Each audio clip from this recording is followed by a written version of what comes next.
I would now like to introduce our first speaker, who is Dane Egli. Dane is a National Security Senior Advisor at the Johns Hopkins University Applied Physics Lab. He's had a very interesting career. Most of it was with the Coast Guard, but he also spent 2004 to 2006 at the White House working on counterterrorism. And then he has also spent time at Northcom, and he got his PhD at the University of Colorado, but also did work at the National Defense University. So it's my pleasure to introduce Dane Egli. Dane?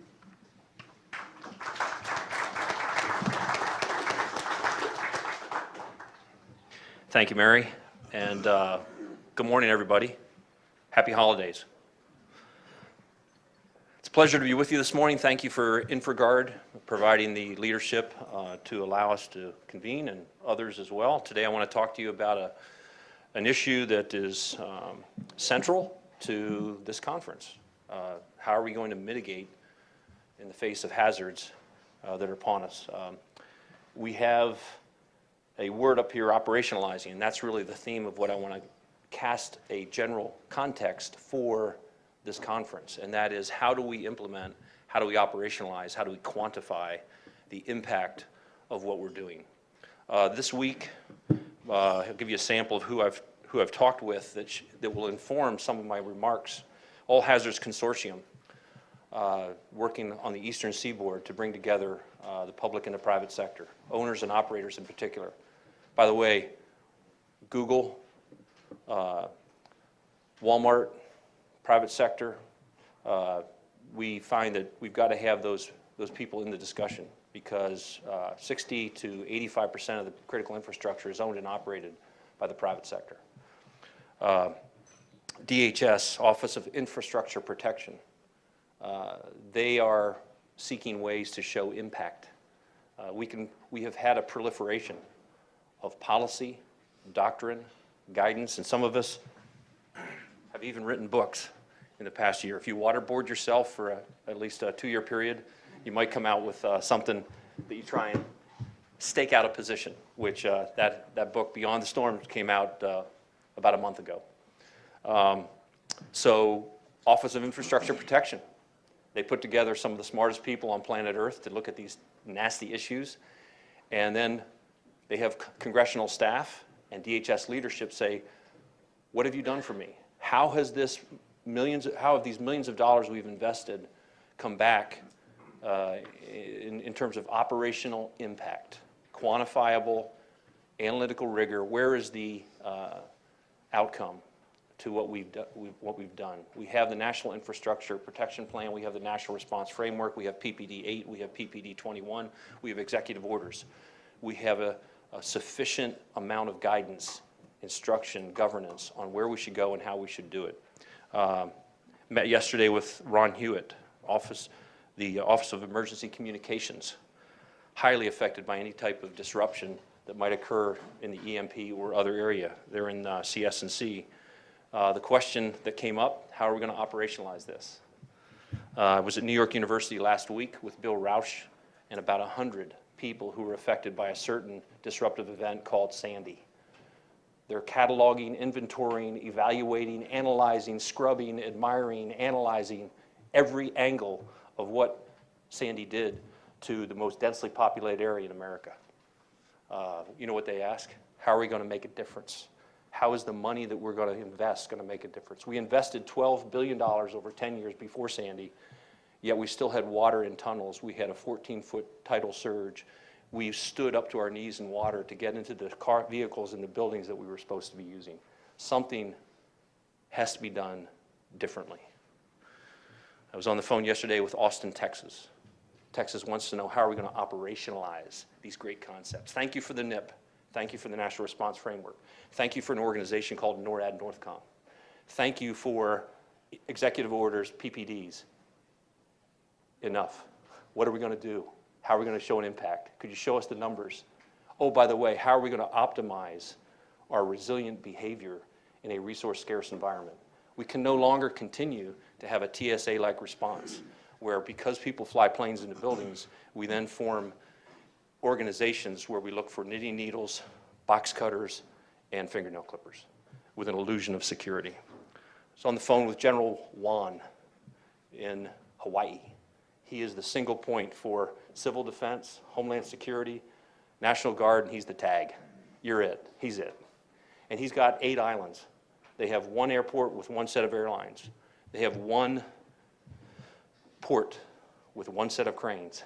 And they have 1 oil terminal where all fuel comes in for everything they need. And then it's barged out to the other islands. You talk about single points of failure, they get it, they understand. They have enough doctrine, policy, guidance, governance. They have had enough conferences, by the way. I literally am invited to, once a week, a conference. So there's a limit to what we can do in terms of talking, PowerPointing, and publications. Lastly is Israel.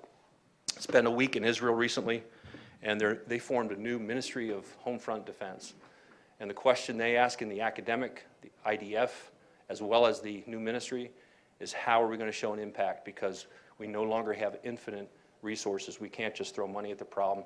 And we cannot harden our facilities enough. We cannot generate enough policy. We cannot kill enough terrorists to prevent what is inevitable. If you're a reader, you have read 2007 Talib, Black Swan, Impact of the Highly Improbable. No, it's not improbable. It's highly likely. What we're facing here, Steve Flynn wrote about it 10 years ago, Age of the Unthinkable, Ramo. It's not unthinkable. It's thinkable. 2012, Zoli wrote Resilience, Why Things Bounce Back. No, they're not bouncing back. We have to do something different. What is that? What is the problem? Who are the players? And how do we proceed? I'm going to go pretty quickly because I think I have 3 minutes. We have 16 critical infrastructures. If an EMP occurs or a disruption to GPS or any one of the other ubiquitous services that we depend upon, it will affect this in a chaotic and oftentimes interdependent cascading way. A tree can fall on a power line in Cleveland, and for the next 48 hours, because of software problems, human error, we have a cascading effect that puts the whole Northeast for 48 hours out of power. The takeaway for this slide I'd like you to think about as you go into the conference is that these are highly interdependent, yet independently governed. And the majority of these are owned and operated by the private sector. So while we have this impulse, this fixation on generating the next document, the next policy, the next PPD, getting the words right, the fact is we've got to get resources out where there's a quantifiable, operationalized impact that can be used by decision makers to prioritize that which is receding, the funding that we need to secure ourselves. So there's a dilemma here. It's a policy dilemma, it's a funding dilemma, and that is the fact that they're highly interdependent, yet managed and governed independently. Some would argue that our power grid, electricity, is about as resilient as we can afford to get it. What's that based on? Is that your instinct? Do you have a quantitative, do you have a model? Do you have a framework? Okay, we're moving towards that. We've got to go there.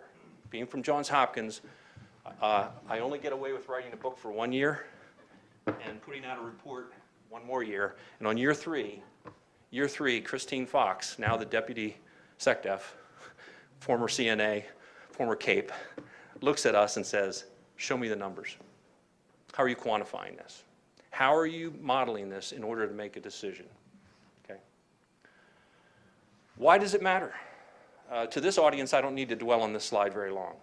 You live this, you know this. But there are some things in there that I had to reconcile. I didn't know we had 85,000 dams. I didn't know that the majority of them are over 50 years old. And I didn't know how much these all depend in an interdependent and dependent way on all these things. If you just pick oil and go to a single hub in Houston, go up to your tanker today at the gas station and ask him where his truck came from, and he'll say, a pipeline in Virginia or Maryland or North Carolina. And if you follow that pipeline, the majority of them, about 80%, go to a certain place in Texas. What this points to is the fact that while globalization and technology are a wonderful thing that's given us speed, transparency, a lot of goodness, it has concurrently made us more vulnerable and more exposed to those who would do us harm. Those of us that benefit from the ubiquitous nature of this globalization, single, just-in-time delivery, global supply chains, it also makes us simultaneously more vulnerable to those elements that we're concerned with. What's the value proposition? This is what the Israelis ask. And you'll see in Jerusalem Post in the coming week an op-ed where we tried to wrestle this issue to the ground. It's not easy. But if we're going to incentivize, if we're going to compel, persuade the private sector to get involved, since they own and operate 60 to 85% of this sector, how are we going to do it? We're going to have to show them a value proposition. We're going to have to show them a return on investment. Today, as we sit here, there's over 500 startups at the Cambridge Innovation Center between Harvard and MIT. These startups are looking for a place to invest. Look, let's be honest. Geico no longer does mortgage insurance. Why? Because during Hurricane Andrew, they got their head handed to them. They bailed out. They do automobiles, they do motorcycles, but Geico does not do that because there is not a profit to be made. They have to deal in terms of profits. It is not like my career, 33 years in the military, where we didn't have a profit margin. I could sometimes hide behind policy, doctrine, governance, guidance, and command and control. But when you go to owners and operators, this is their lifeblood. If you do not have a value proposition in the resilience trade space, it's going to be a short conversation. Okay, so here's what I would contend today. And I'm going to stop here, as a matter of fact, maybe jump to my last slide so I can get you back on time. Disruptive events are inevitable. They're coming in greater numbers and greater intensity. Sandy was it a one-off? Was Katrina an outlier? Were the Philippines an exception? Are these active shooters domestically just kind of an anomaly? No. Talk to David Shedd at DIA. Talk to Michael Hayden. Talk to people who have devoted their entire life to this. Other people that are here today, and they'll tell you this is not a one-off. This is a pattern. No one government agency, no one military organization, no one private sector can deal with this. No one public-private partnership. It's going to take all hands on deck. But we've got to understand, how do we optimize in a resource-scarce environment? The interdependencies and cascading effects can trigger disruptions anywhere in the world. A tree falling on a power line in Cleveland is one thing, but what about Fukushima? Have we distilled all the lessons learned from Fukushima, how it shut down our auto industry because of paint pigmentation, one source? Just-in-time delivery, global supply chain works in our favor a lot of times, but in this case, it shut us down.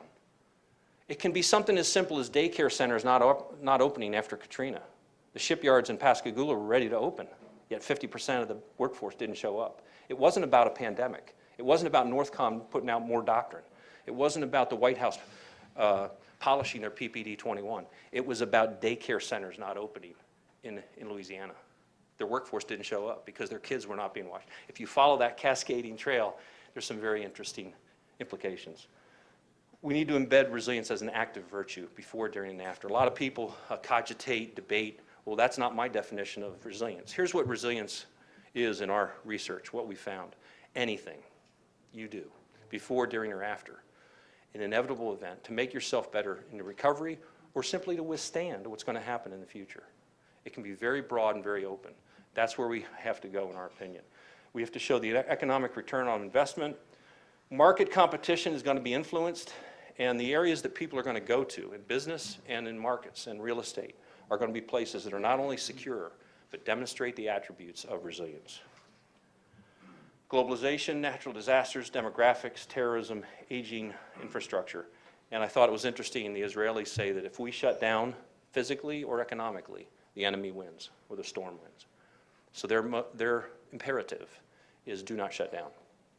So in a way, what would be an Israeli-like application? You know, we ask the question, they ask good questions, But at the end of the day, how do you operationalize that and show an impact that's quantifiable and understandable?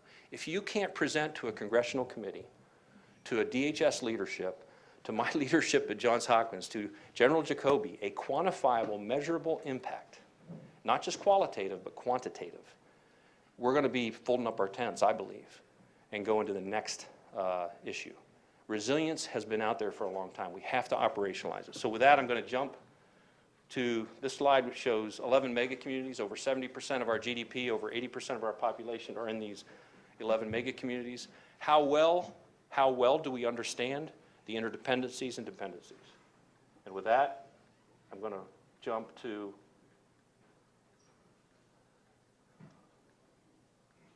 well, there we go. Okay, my last slide.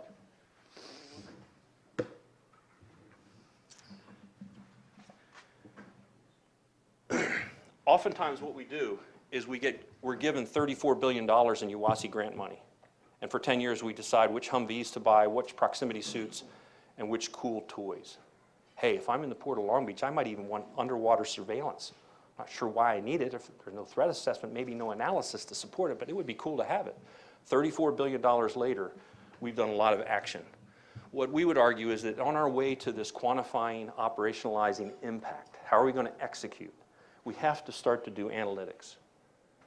Don't get focused on any one agent-based modeling or semantic modeling or ontology or taxonomy. We need analytics, rigorous analytics that we have already to go into those databases after we've risk mapped. We have to go in and map those areas. We have 90,000 flood maps. We have soil maps for farmers to make very smart decisions where they farm. We have canopy maps. We have navigation maps, so we keep our ships in good water. We map everything. What we have not mapped is the terrain, peacetime, blue sky, where the dependencies reside. When we do that, we then have the ability to inform our analytics and then do action that's based on prioritization, giving decision makers, senior decision makers, the ability to prioritize and understand that all things are not created equal. And if we try to protect everything, we end up protecting nothing. I'm done.